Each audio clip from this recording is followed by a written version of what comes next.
Salut les replayers, on se retrouve pour une nouvelle vidéo.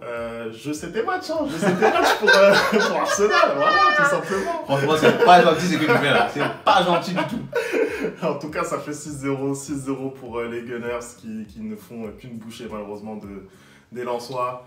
On va en parler tout de suite, hein, si t'es chaud. Je suis prêt, malheureusement. On y va, c'est parti.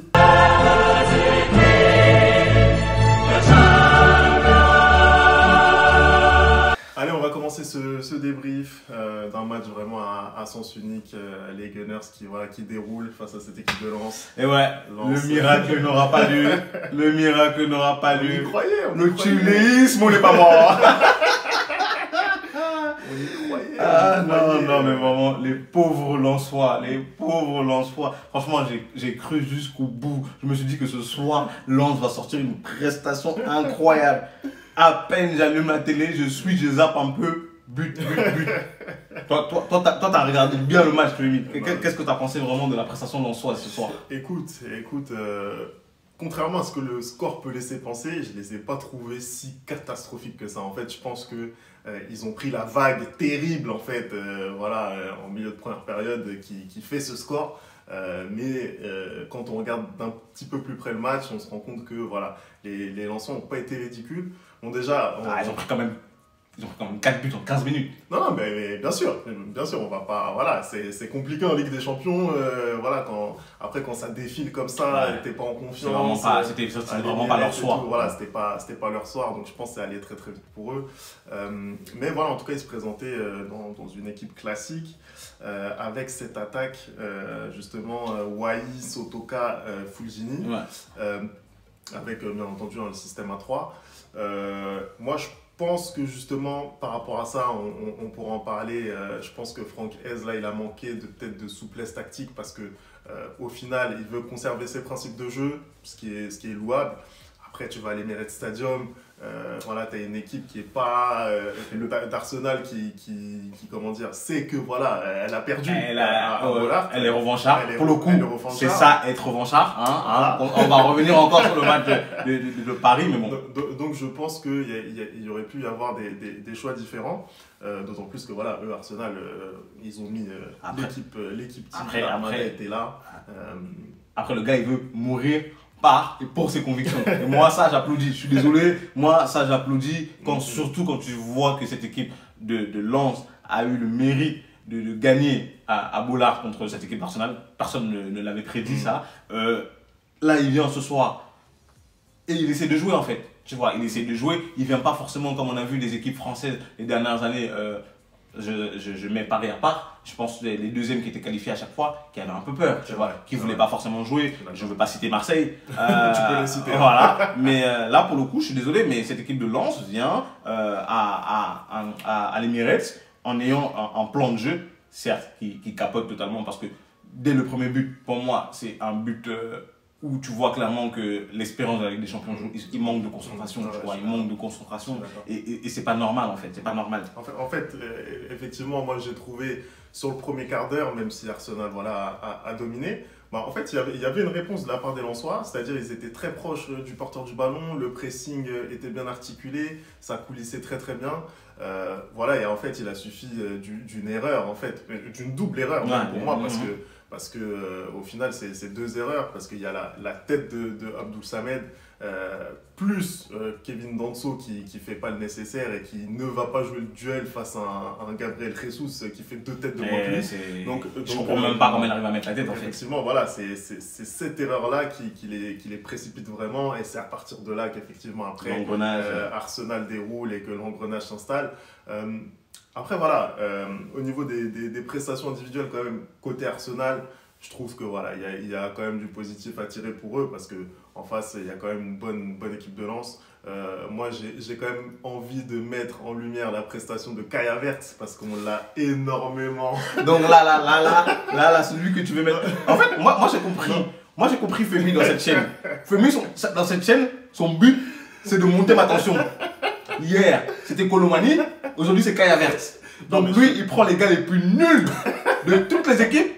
Et il vient, c'est sur cette chaîne que tu viens mettre. Je suis obligé d'en parler. Kai Havertz qui, on le rappelle, donne une victoire très très importante ce week-end pour Arsenal à Brentford. Juste après être rentré d'ailleurs. Voilà, qui là met le premier but de cette partie, c'est un but très important. Après, si là, il la met pas vraiment, c'est qu'il y a un problème. Si là, il n'arrive pas à la mettre, c'est qu'il y a un problème. Mais il a le mérite de suivre, de se retrouver dans cette situation. On rappelle, en début de match, il est dans ce milieu à 3. Pour moi, c'est pas sa position préférentielle, mais bon, de toute façon, le débat autour de sa position, il est toujours aussi ouvert. Et non, je trouve qu'au-delà de ça, il est plutôt bon. Et on a vu pas mal de gestes techniques de sa part qui ont servi. Même parfois, j'ai presque envie de dire à la limite de la nonchalance et du manque de respect. Mais après, tu vois, c'est là que tu reconnais que c'est pas un bon joueur. Si je peux me permettre. Mais en tout cas, voilà, moi j'ai trouvé que Kai Havertz a été à la hauteur ce soir. J'avais envie de le mettre en avant. À l'honneur. Et pourquoi pas un Martin Odegaard, par exemple, typiquement, qui est le capitaine des Gunners, qui, après son passage raté au Real Madrid, pour des raisons, donc on va pas parler parce que apparemment d'après Monsieur Odegaard, c'est parce qu'il parlait pas espagnol, alors qu'on voit très bien qu'un Jude Bellingham qui parle pas du tout espagnol, il s'intègre. Bon, je pense que les joueurs comme ça qui justement n'ont pas le mental pour jouer au Real Madrid sont très bien à Arsenal, c'est un club à leur mesure. Moi je pense que justement Odegaard a un peu transformé cette équipe et c'est un peu le patron de cette équipe. De par son jeu, la manière dont il oriente le jeu, tu le vois encore en fin de match, il redonne confiance à Jorginho qui avait raté un penalty en lui laissant le ballon, tu vois. Ça, c'est des attitudes d'un leader. J'aurais aimé voir ça à Madrid, mais bon, ça marche à Arsenal, tant mieux pour lui. Je pense que ça a énormément manqué à Arsenal pendant le moment où il a été blessé. Exactement. Et là, quand il revient, effectivement, on voit que ça change complètement le visage de cette équipe. Et c'est vrai que voilà, c'est un élément très très important de cette équipe. Moi, je voulais revenir quand même sur le match lensois et justement sur les choix de l'entraîneur, de Franck S, parce que je pense qu'il y avait moyen de faire mieux, notamment sur le choix des hommes. Et là, je veux parler d'Eli Wahi parce que il fait pas un mauvais match pour moi. Il joue avec ses qualités, c'est-à-dire qu'en phase de transition, on voit qu'il est quand même beaucoup plus à l'aise. Sur son côté gauche, il a quand même fait pas mal de différences, notamment sur Tomiyasu, il a fait pas mal de différences. Après, justement, dans un match comme ça, où tu sais que tu vas pas avoir le ballon, tu sais que tu vas être énormément sous pression, je trouve que justement dans ce registre, il est très esselé. Même si c'est quelqu'un d'à l'aise techniquement, je l'ai trouvé extrêmement esselé. Et je trouve justement qu'un Florian Sotoka devrait plutôt être aligné justement dans cette position pour moi un peu plus axiale. Voilà, ce qui permettrait vraiment à ce bloc lensois de pouvoir remonter un peu plus. Parce que lui, il a les facultés pour garder le ballon. Lui, il arrive à se retourner. Lui, il arrive vraiment à garder ce ballon et à jouer vraiment avec son corps. Donc ça pour moi, c'est un premier choix de la part de Franck S qui est pas bon. Voilà, qui est pas bon.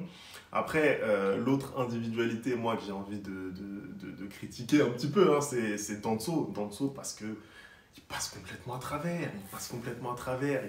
Il fait un mauvais match. C'est lui qui précipite cette équipe lensoise en n'allant pas attaquer Gabriel Jesus dans les airs. Après, je trouve aussi que la sortie de Brice, il peut mieux faire ça, Brice Samba, tu vois. Il peut mieux faire, je suis désolé. Je pense que tes grands gardiens, c'est à toi aussi de rassurer ta défense et t'imposer dans les airs. En fait, pour moi, Brice ne doit pas être sollicité à ce moment-là. Si Danso, il fait le taf, je suis désolé. S'il fait le taf, il ne doit pas être sollicité. Pour moi, il doit beaucoup plus bousculer en fait Gabriel Jesus. Il y a une différence claire de gabarit. Je pense qu'il peut y aller et voilà, sans faire faute en fait. Donc ça pour moi, c'est vraiment quelque chose qui n'a pas joué en la faveur de cette équipe lensoise. Et après, effectivement, une fois que la vague est passée, j'ai trouvé, encore une fois, cette équipe de Lens qui a essayé de poser le jeu, qui a essayé de repartir. Parce que même dans cette première période, effectivement, voilà, ils ont été menés 4-0 très très vite. Et malgré ça, ils ont continué à jouer. Même, on a vu, je crois que c'était Facundo Medina qui met une frappe sur le poteau. C'est ça. Il y a eu quand même des choses positives. Ils ont essayé d'aller vers l'avant et de ne pas paniquer en fait. C'est pour ça que je trouve le score il est vachement sévère pour cette équipe lensoise. même si voilà, il y a une classe d'écart entre les deux équipes, on le sait. Bah après, tu vois, typiquement, je trouvais qu'il y avait une classe d'écart entre les deux équipes, mais on l'a pas trop vu sur le match aller. Là, malheureusement, ce soir, Arsenal s'est réveillé hein, et devant leur public, ils ont tenu un peu à faire respecter leur rang. Mais je pense que quoi qu'il arrive, cette équipe lensoise, comme je l'ai dit, et je le redis encore, a été fidèle à ses principes. Aujourd'hui, ce soir, ils prennent bouillon totalement, mais je pense qu'ils n'auront pas bon, ils sont éliminés, hein, ils n'auront pas à rougir de leur parcours en Ligue des Champions, parce que au final, que ce soit contre Arsenal, que ce soit contre le PSV, que ce soit contre Séville, on a eu une très bonne équipe de Lens, tu vois. Et sachant tous les joueurs, quand même, un Fofana qu'ils ont perdu l'année dernière, tu te dis que là, Arsenal, ça va être, comment dire, pardon, tu te dis que Lens va distribuer les points dans cette poule-là au moment du tirage. Et finalement, non, Lens passe pas très loin de la qualification. Bien sûr. Là, c'est vraiment la différence particulière qui fait qu'ils ne peuvent plus se qualifier. Se qualifier, exactement, contre le PSV. Exactement. Mais effectivement, tu l'as dit, Lens, ça reste quand même la surprise de ce groupe. Ils ont fait pour moi une très bonne campagne.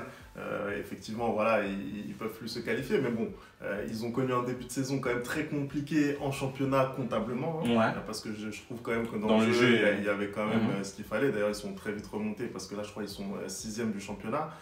Donc voilà, ça a été quelque chose de difficile pour eux. Et malgré ça, en Ligue des Champions, ils ont réussi quand même à aligner à chaque fois des équipes compétitives, à faire ce qu'ils devaient faire pour justement aller chercher des résultats. Il ne faut pas oublier aussi, ce n'est pas une équipe qui est construite pour jouer deux compétitions, le championnat et la Coupe d'Europe, même si voilà, ils ont bien vendu, tu l'as dit, avec Fofana notamment, Openda, ils ont bien vendu, donc ils ont quand même augmenté leur budget, mais c'est vrai que voilà, c'est pas une équipe programmée pour jouer avec des champions, et forcément à un moment donné, ils le payent. Il reste un dernier match quand même pour Lens. Pour aller accrocher l'Europa League contre Séville. Face à Séville. Est-ce que tu penses, toi, qu'ils peuvent oui, franchement, quand je regarde cette équipe de Séville, je pense que Lens a totalement la possibilité de le faire, en fait. Je pense même que, pour moi, aujourd'hui, si Lens veut vraiment sauver sa saison européenne, c'est d'essayer d'aller faire un match nul suffit. Hein. Un match nul suffit, et ils l'ont déjà fait. Le premier match contre Séville, ils ont fait un match nul, un très bon match nul d'ailleurs, et pour moi, ils devraient vraiment sans problème approcher cette place en Europa League. Là, tu disais que Lens n'avait pas forcément l'effectif pour faire une grosse campagne de Ligue des Champions et jouer le championnat. Est-ce que tu penses que, pour le coup, Arsenal a cet effectif-là, hein? Est-ce que Arsenal, toi, t'a impressionné pendant cette phase de groupe? Et est-ce que tu penses que Arsenal peut, pour son retour en Ligue des Champions, aller loin? C'est difficile à dire parce que je sais que voilà, cette équipe d'Arsenal, vraiment la première ligue pour elle, c'est un objectif prioritaire. Elle souhaite absolument. Surtout vu comment ils ont fumble, comment ils ont fumble de ball la saison dernière. Donc vraiment gagner le championnat pour eux, je pense que c'est l'objectif prioritaire. Sur cette poule qui pour moi était largement à leur portée, je trouve qu'ils n'ont pas forcément ils ont perdu des points. Ils n'ont pas forcément été souverains. Après, ils ont perdu un seul match contre Lens, hein. C'est tout, mais sinon c'est 4 victoires derrière. Voilà, mais pour moi, ça n'a pas été un parcours aussi souverain qu'on aurait pu l'attendre. Après, moi je l'avais dit au moment du tirage, quand on ne joue pas aussi longtemps la Ligue des Champions, on manque un petit peu d'expérience et rien ne remplace l'expérience dans cette compétition, et on l'a vu justement avec le déplacement à Bollard. Donc vraiment, je pense que cette équipe d'Arsenal, pour moi, elle est un petit peu juste quand même pour aller chercher la victoire finale en Ligue des Champions, clairement. Après voilà, ils vont finir premier de la poule, ils vont certainement avoir un tirage assez un peu plus clément, donc du coup ça fait au moins aller en quart de finale, demi-finale. Minimum quart de finale, après qui sait ce qui peut se passer derrière. Mais pour la victoire finale, moi, ça me paraît beaucoup trop juste. Hein. Il y a quand même City qui me paraît au-dessus. Je pense que le Bayern aussi me paraît au-dessus. Donc voilà, je pense que ça va être... Je sais pas. Franchement, je vais pas te mentir, pour moi, cette année, City, je doute un peu. Je doute un peu de leur capacité quand je regarde encore le match hier. Certes, ils reviennent à 2-0, mais finalement, et ils gagnent 3-2, mais tu vois que c'est un match assez compliqué. Mais bon, Après, les matchs comme ça, c'est très dur de juger parce qu'ils sont déjà qualifiés, Ouais, tu bien vois, sûr, bien ils sûr. pensent déjà peut-être à la première ligue, Bah oui, où ils bah ont un oui. match compliqué ce week-end. On va voir, mais en tout cas, pour un retour en Ligue des Champions, je trouve quand même que, oui, certes, ils ont fait un petit faux pas contre Lens à Bollard, mais je trouve quand même que cette équipe d'Arsenal a su bien revenir dans cette compétition-là, a su faire figure de favori de ce groupe et a respecté au final leur position. Et comme tu le dis, là en finissant premier, ils vont tomber sur un deuxième un peu plus faible et ils peuvent aller en quart de finale ou en demi-finale pour un retour en Ligue des Champions après combien de temps? Je crois que c'était 7 ans. 7 ans. Bah, c'est une très bonne chose, tu vois, Ah, bien sûr, c'est bien une sûr. très bonne chose. Après, par contre, malgré le score aujourd'hui, je ne trouve pas qu'il dégage une énorme impression de, comment dirais-je, de sang-froid, d'être intouchable, comme ce fut le cas l'année dernière, par exemple, avec un City, ou comme ça peut être le cas avec d'autres équipes en Ligue des Champions. Aujourd'hui, c'est une équipe, c'est pas un grand Europe, Arsenal, tu vois. Ah, bien sûr. C'est une équipe qui s'est qualifiée. Pas encore, pas Voilà. encore. Je pense que voilà, il faut franchir les étapes petit à petit. Mais ouais, il Pour est le sur la moment, bonne voie. C'est Arteta. c'est un retour positif en Ligue des Champions pour Arsenal. Ils sont qualifiés en huitième de finale en étant au premier. C'était l'objectif, ils l'ont rempli, donc c'est le plus important. De toute façon, en Ligue des Champions, il faut passer les poules et après, c'est une autre compétition qui Après, débute. faut être premier, c'est pas facile hein, en Ligue des Champions. On le voit hein, avec certaines équipes qui ont du mal un peu à être premier de leur poule. On va Hein. pas remettre tout ça sur le tapis. En tout cas, voilà. Est-ce que tu es prêt ce soir? Peut-être une déclaration sur Colomoni? Je suis pas prêt, je suis pas prêt. On va terminer cette Toujours vidéo. pas? Ah, ok. On va la terminer. Ok. C'est Je me suis dit peut-être que incroyable. tu avais réfléchi. Hein, comme on dit, le sommeil porte conseil. Je n'en peux plus. Je n'en peux plus. En tout cas, merci d'avoir regardé cette vidéo. On n'oublie pas les bonnes habitudes. @le replay foot pour en dire ce que vous avez pensé de ce match. On va se retrouver très très vite hein, ce week-end. Les championnats qui sont là. On aura aussi une petite vidéo hein, sur le ballon d'or africain qui va arriver très, très Exactement. vite. N'hésitez pas à nous suivre. Hein, on va débattre du ballon d'or africain. Qui sont nos favoris? Qui méritent de gagner le ballon d'or africain? Est-ce que c'est Osimhen? Est-ce que c'est Mahrez? Est-ce que c'est Yacine Bounou hein? On verra bien. Est-ce que c'est André Onana hein? On verra bien. Il le place. Il le place, c'est pour vous, c'est cadeau. Allez, on se retrouve très très vite pour une nouvelle vidéo. Ciao.